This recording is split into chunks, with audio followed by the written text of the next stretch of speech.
My name is Carrsan T. Morrissey. I'm here representing The Tower and To Witness Death. Let's kick it off with how did you get into filmmaking? Oh, God. Yeah, it was really a natural progression. You know, I started telling stories and coming up with stories literally before I could write. Yeah. I would just invent stories and characters, or like take stories and characters, especially when I was a kid. You know, it would just like from like a cartoon or a show that I liked.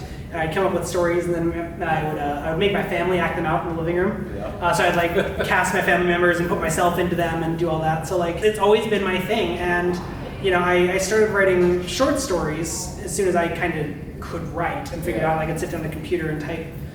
So that kind of followed. But really, I mean, I always loved films, and I always loved telling stories, so it was just kind of a natural progression into realizing that like I can combine these two things that I like a lot. Yeah. But it started as playing. I mean, my friends and I would get together on a weekend, and we wouldn't have like a script or anything. We were in 6th grade. Yeah. We would just get a camera and go to the backyard and just film ourselves coming up with a story, and that was how it started. Yeah. So it's That's where that really love just came. yeah, honestly, and it still feels like that, and that's sort of my thing is I never want it to not feel like that. Yeah. You know, even when we're making really, because now I make this really dark, twisted shit that I have become known for, which I'm happy about. Yeah. But, you know, my whole philosophy is it should be fun to make, even if it's not fun to watch. Yeah. So, you know, we still have a blast. It's still goofy. It's still, you know, a bunch of people putting on costumes and playing pretend. A lot of your films deal with more supernatural and or body horror. Yeah. What made you go with more of a slasher when you who done it? Yeah. So we got so To Witness Death was a 48-hour film. Yep. So we had to stick within the genre, and we got mystery. Yeah. And Ben Schmidt, who is my cinematographer in a lot of projects and is a brilliant filmmaker in his own right. Yep. We were literally driving to the filming location to Finch's house after getting mystery, and we were listening to the soundtrack of Suspiria. Oh. And we just had this idea, like, let's make it a giallo. Yeah. And so that meant going for more of a grounded, more of a human approach to it. And that was definitely a choice to make it more like a little bit more Scream than like Friday the 13th, for instance. You know, even though Scream isn't giallo, but like make it a person. Yeah. So yeah, it was a fun chance to play with something a little bit more grounded, but also still give it that kind of surreal bent with like the crazy lighting and over the top gore and all that stuff. Well, and then what is the hardest part of doing a 48-hour film challenge? Editing usually is the hardest part, just because it is the most time consuming. You know, even if you're rushing, there are just certain things you just can't do a whole lot faster. It just takes a certain amount of time to lay out a movie. Yeah. But editing is hard, and also just the endurance. I mean, we shot, so like the whole movie it's flashbacks of the murder intermixed with the stuff that's happening in current time, which is an interview between a detective and a suspect. We filmed the interview part between like midnight and 5 in the morning. We had 2 powerhouse actors and we were able to persevere, but like just sometimes pushing yourself when it's that late at night and you're that tired really is a challenge. Yeah. What are some of the pros and cons of being a filmmaker here in Iowa? Ooh, I love Iowa. You know, I certainly love a big city. In fact, I tend to prefer like big city environments, but we have so many advantages in Iowa. It's cheaper to film here. We're freer to film in open public spaces than they are in I think a lot of people don't realize or really don't fully appreciate like how troublesome it is to have to get like permits for every single place that you shoot, or like locations. The amount of money that people pay for locations in places like New York or places like LA compared to here is insane. So you know, money is the biggest thing, but also I think Iowa has a lot of scenic diversity. Whereas like, you know, I can film someplace like Iowa City or Des Moines if I want to get like a downtown city feel, and then literally drive 45 minutes to the middle of a cornfield or a forest or something like that. And like, it's not always as easy to do that in bigger cities. So I think diversity of location, money, and then also just, I like being in a place where filmmaking is generally a bit more independent. One of the things that seems to be a big focus in your films, in all your films, but from what I've seen, The Tower especially, is sound design. Yeah. Tell what's your process with sound design? I am a big believer that sound makes a film, especially horror. Or breaks. Yeah, absolutely. Or breaks, big time or breaks. But you know, especially with horror. Like one of the things I always think of, like one of the first times as a kid, I really noticed a sound in a movie was in the Steven Spielberg War of the Worlds movie. Yeah. The first time that tripod comes out of the ground and it makes that like air horn, like the foghorn sound, it just like chills through your entire body. Yeah. And on the flip side of that, though, sometimes the smallest, subtlest sounds can make such a difference in a scene. Yeah. And so it really is something I pay very, very close attention to in editing.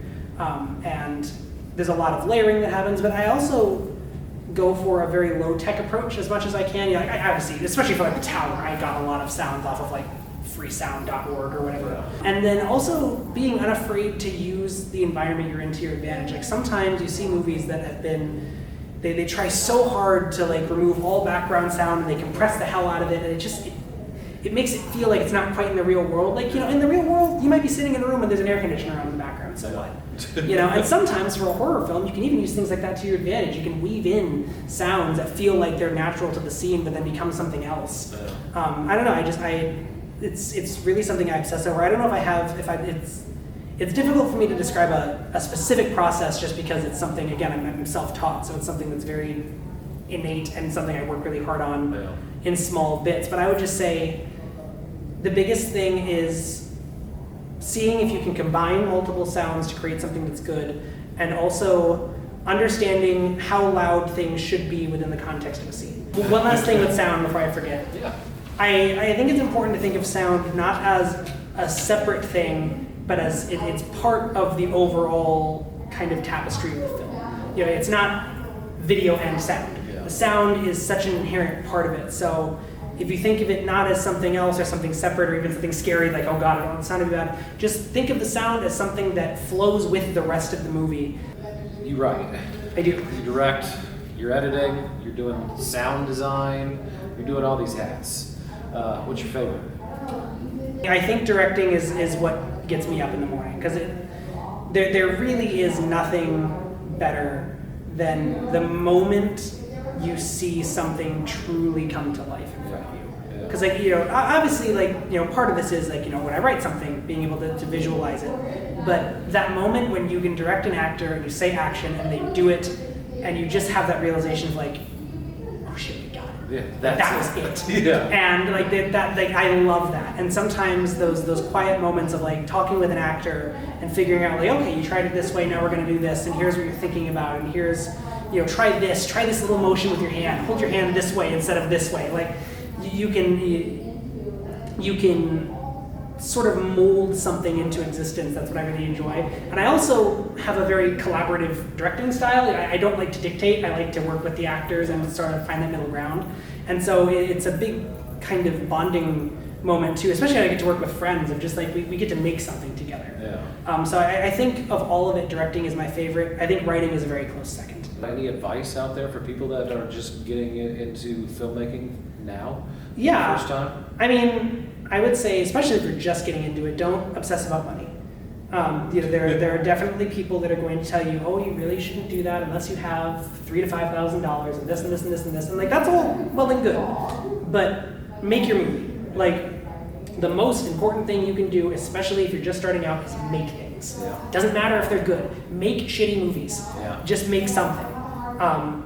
And I feel like that's the most boilerplate filmmaker advice, but it is that for a reason. It's what true. people need to hear, though. Yeah. My personal advice also is just don't be afraid to lean into your weird ideas. Yeah. Don't let somebody tell you, oh, that's not going to be the most accessible, or people aren't going to get it, or that's no. Make your weird movies. I did not start getting the attention that I've gotten in the last couple of years until I started just leaning full on into my weird ideas. Yeah. Because the reality is, that's how you're going to make things that are authentic to you. Yeah. And there truly is nothing more important than making art that is authentic to yourself, because that's how you're going to do your best work. If you're trying to make movies for everybody else, you're trying to make movies because you think it's going to get you famous or it's going to get you noticed if you do this or this, you're not really making them for you. Yeah. And I think that, especially for people that are just starting out, make things that you want to make.